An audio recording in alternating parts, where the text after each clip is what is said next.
Hey everybody, welcome to my channel. My name is Tony, and if you're just the first time joining me on this channel, don't forget to subscribe. I do weekly food preps, meal preps, weigh-ins, measurements, and all that. So this recipe is of chicken wings. Right here I'm putting showing you the duck fat that I'm going to be smothering this thing in. So I'm hoping that will be good. I've never tried it with the duck fat before. So and then we also have all of our spices. The spices will be listed below. I've got oregano, I've got thyme, garlic, um, cumin, chili powder, chili lime, and some nutritional yeast in there. So we're going to go ahead and just mix this all together.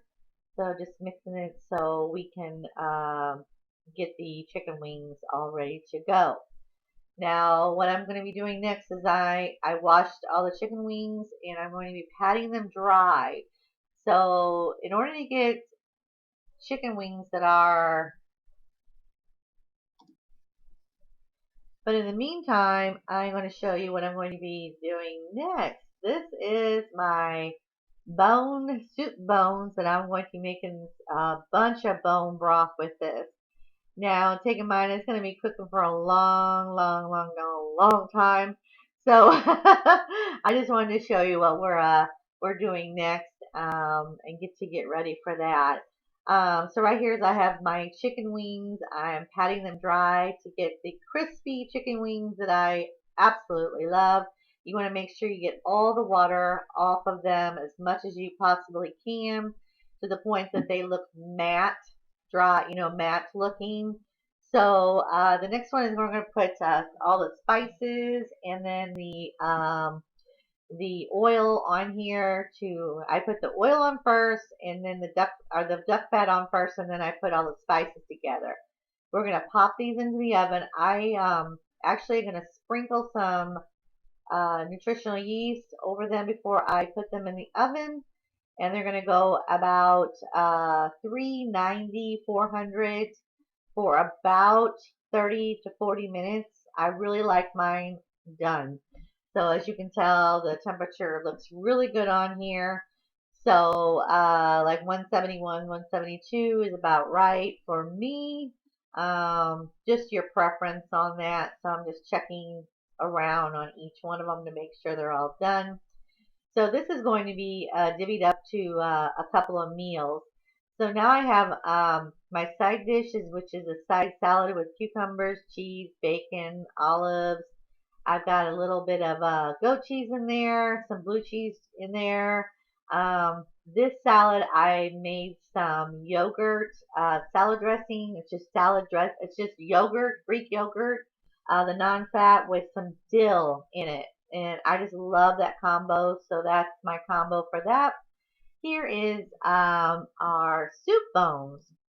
I've taken mine. I am putting these in. The water is raw with some celery and a bunch of, I did filter the water with a bunch of seasoning, oregano. We've got parsley there. I've got fresh parsley, garlic. I've got about 6 or 7 garlic cloves. It's just a preference on how you want to fix your bone broth and the way you want it to taste. I'm telling you, this bone broth turned out so wonderful.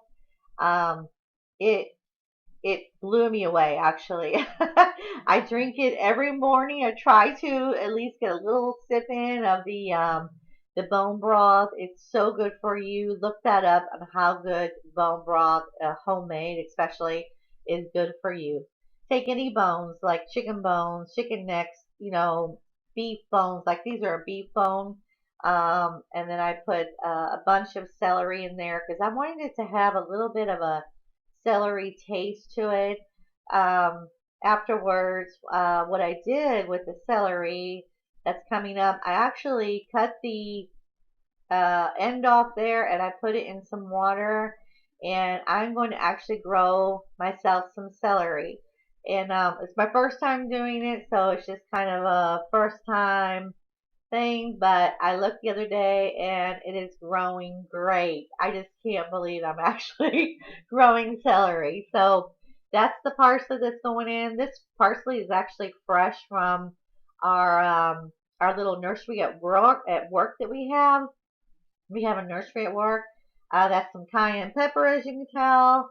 I'm just kind of sprinkling that in there, not too much, not too little, just your preference on the seasoning and how you want it to taste. I've got some thyme in there. Um, I think I put some salt and pepper. I'm pretty sure I put that in there.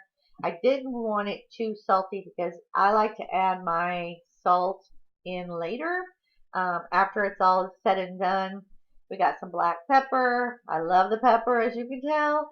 And then I did add a little bit of Himalayan salt in there just to give it some, taste while it's cooking. Cilantro leaves. I just went all wild with the recipe.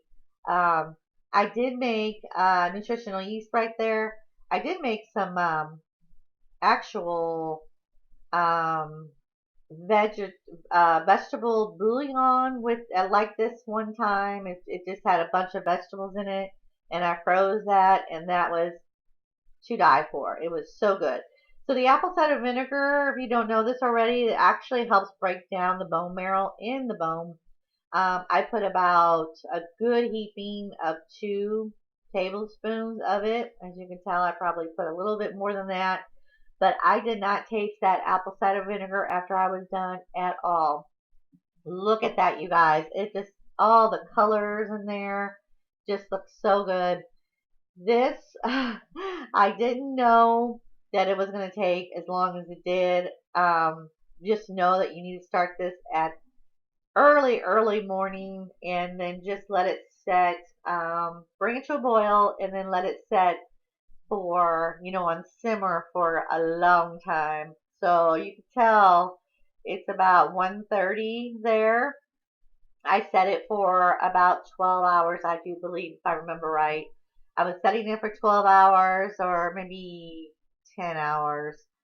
But I did eventually let it cook until, well, the 12 hour. It was almost midnight when I got it done. There's the finished bones. As you can tell, they're almost white.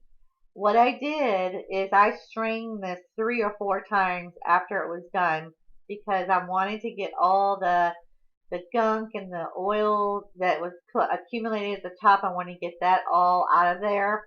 As you can tell, I started straining about that time, and about midnight is when I came up with all of these. And I think I got a lot of that just that size of pan.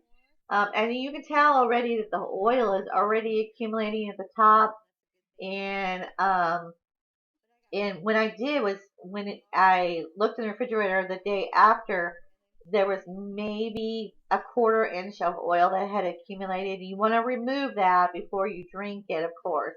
But that's going to rise to the top. But I was really amazed that I didn't have more oil in there accumulate to the top because they had already started it right there and it wasn't even cooled down yet. So I got as much as the gunk, I call it, out of there, and then actually, it's so good. It almost tastes like a really deep flavor of chicken bouillon, bone broth. It's got such a deep uh, flavor to it, and it's very flavorful. I don't taste this. I thought I was going to taste the celery really strong, but I didn't. It's not like bitter or anything like that. So I will leave the recipe down below if you guys want to check it out. But yeah, I came up with a lot, I think. Yeah. So anyway, so if you guys are looking for a great recipe for any kind of bone broth, here it is. Here it is. Okay. So anyway, if you guys if you like recipes like this, please let me know. Don't forget to subscribe and share the video, and I will see you next time. See you later.